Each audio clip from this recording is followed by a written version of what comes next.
Welcome to the Digital How-To series. Today I'm going to explain about paid media. Specifically, I'm going to be concentrating on the Google Ads stack. One of the biggest mistakes we see when people plan media is they don't think too much about their audience's behavior. So let's start with a really simple question. Where does my audience hang out online? Well, annoyingly, they hang out everywhere, like everybody else. So to think about your normal search behavior, that could be anything from looking at Facebook, Instagram, news sites, apps, games, YouTube videos.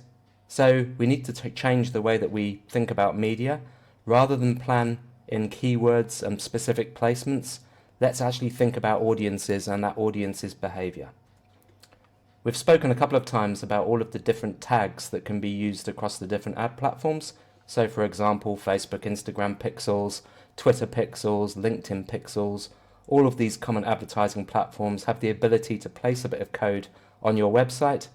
And what that enables us to do is to then follow audiences wherever they're hanging out online. So imagine that you're on Facebook and then you visit a website.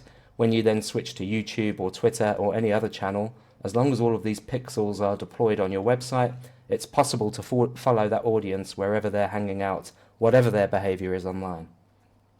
So talking specifically about the e-commerce stack within Google, there's a whole bunch of different options here. So typically branded search would be the thing that you need to start with, which is making sure that for your own brand terms, you're dominating the mobile screen. Sadly, SEO is often not enough to make sure that you're getting the lion's share of mobile traffic. On top of branded search, you can then introduce audiences. So imagine all of the people that have hung out on your website and not taken a purchase or action. You can then remarket to those people with branded search. Next up, we've got dynamic display. So you've all seen these ads that follow you around. Whether you've been to a big e-commerce store, you will then be reserved an ad which is specific to the products that you've looked at and may offer even special offers or product alternatives. Google Shopping is obviously a big channel. Depending on the value of the product that you're trying to sell, it's quite common that people will search for the best prices using Google Shopping and then go straight from that search result to your website. Then there's generic search. So we've spoken about branded search, which is people searching on your branded keywords. But then there's a whole bunch of generic search terms that you may want to go after. So for example, if you're selling beds and mattresses, it might be that you create campaigns that specifically target bed sets and mattress keywords as one example. Then we have Google Display Network, and this is really just an awareness channel where you can serve massive impressions to people with a rich visual ad and kind of make sure that your funnel is always full with new visitors.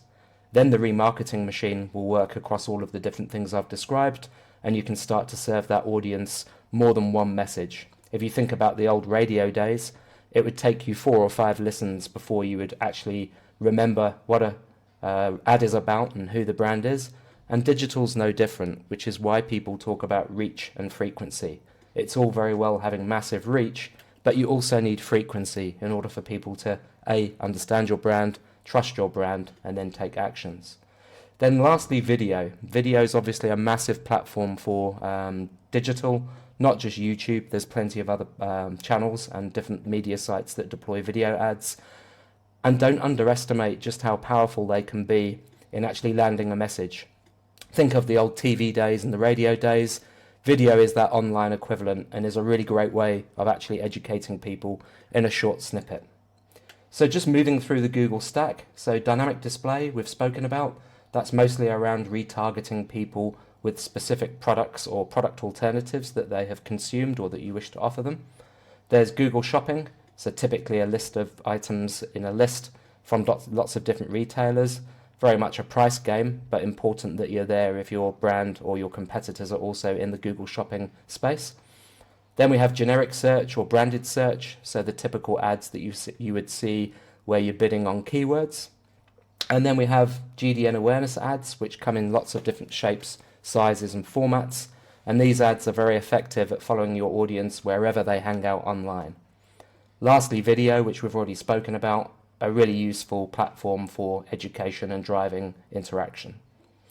Lastly, I just want to touch on the different types of audiences. So Google kind of works in a funnel.